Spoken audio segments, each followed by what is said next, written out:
Fazo beleli pressure komlanja. Ikubhele ngiqhuba nontule nontanda phakanyisi. Master Maxine, the reason I'm singing this song is because now we are saying what has gone wrong, Master Maxine. And until you realize the truth, that we as black people, your white souls in black skins, we don't want to be ourselves. We want to be like them.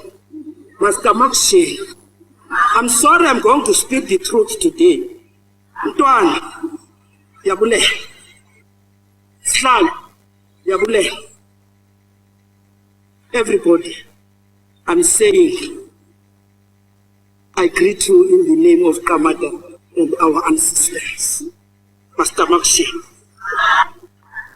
As I said, I'm singing this song because we said we got liberation. But what I want to know, what type of liberation are we talking about? I can just summarize the challenges of African religion. I want to read a poem from this book, I Will Not Surrender, written by me.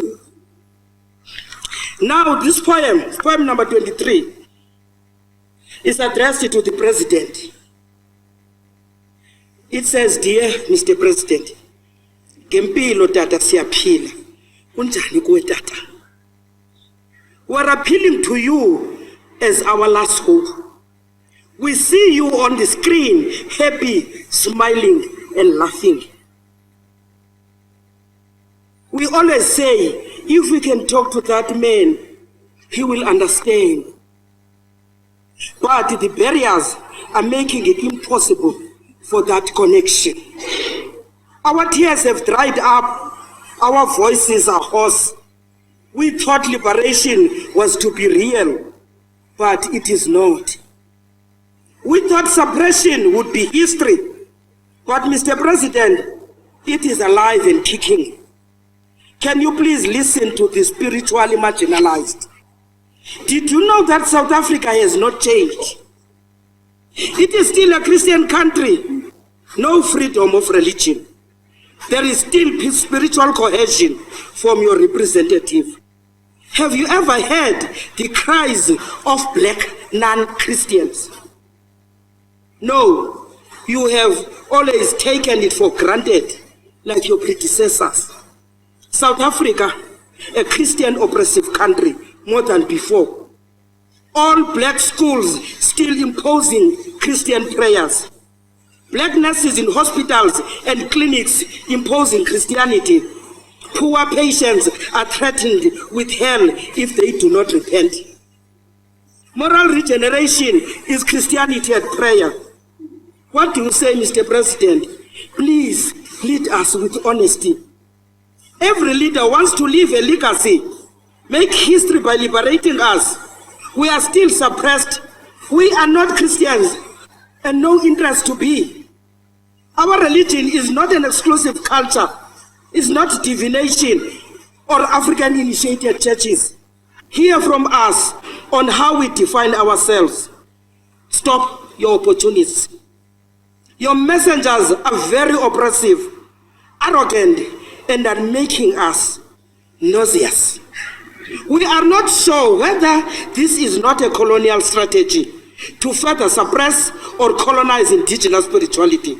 Colonizers called it culture, you also call it culture. Colonizers implied that God is Christian, you also follow suit. Colonizers equated religion with Christianity, you also do that. Reverends occupy strategic positions in this democratic government. No religious equality in our country. Look at the public activities. Christianity is given an hour and we are given 5 minutes, if we are lucky. A joke, a public insult about what we sincerely believe in. Siyahlekwa ngabenhlanga kuba sibethwa ngabakuthi ke ngoku. What should we say to our children and grandchildren? Was there no religion before this Judeo-Christian Bible came to our country? Were our great-great-parents heathen as alleged by colonizers? South Africa recognizes foreign ancestors but still insults her own. This is the voice of the spiritual world. Is this government like P.W. Botha's tricameral government? It respects the religions of those who were in that government.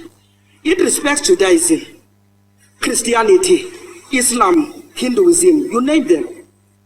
But ours is looked down, harassed, misrepresented, or marginalized. Mr. President, what does liberation of the oppressed mean to you? Our children are taught in Japa, not the real thing. Their confidence is killed because they are ruthless. There is a head-on collision over the Mediterranean Sea. Europeans interested in African affairs to colonize them. Africans flying to Europe to be black Europeans and to sell their identities. Over your head. I hope you will find time to make your mind and respond to us. We are here to stay and be who we are, despising conversion. They can sideline us. We will never be defined by them. They despise to be defined by colonialism, but they define us. Colonialism should not be the other side of liberation.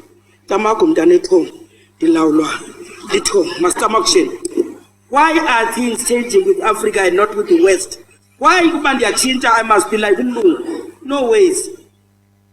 Now we've got the constitution, it's very nice, freedom of religion, belief, opinion, blah, blah, blah. We've got CRL commission, yes. Guys, you must see that we are changing, we want to include you. We've got the SABC policy on religious broadcast. We've got policy on religion education. We've got all these policies.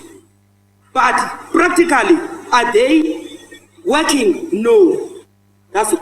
And we must know the history of this country. We must know that Christianity came here in 1650, Buddhism in 1860, Hinduism 1860, Judaism 1804, Islam 1658, Baha'i faith recently. But you find in our country, these are the religions that are recognized. They define us by our own people. We're no longer suppressed by the white people. It's by our own people. That's why I like Chinweiso when he says, a map of our past is pathfinder to our destiny. If we misread the map of our past or consult any correct map, we will misdirect our efforts for liberation. We have misdirected our efforts because we have been consulting incorrect maps. Look at this. I like this. If you look at it, you don't see African religion there. There's uncertain religion, whatever, other, I don't know where I fall. There's no category. And now, during the process of liberation, we have not asked ourselves, why were we not there? But you see, actually, Jerusalem, you cannot remember a place on Azango if it's there. I can't say I'm Kumbulai, Australia. I was never in Australia. But we were forced to seek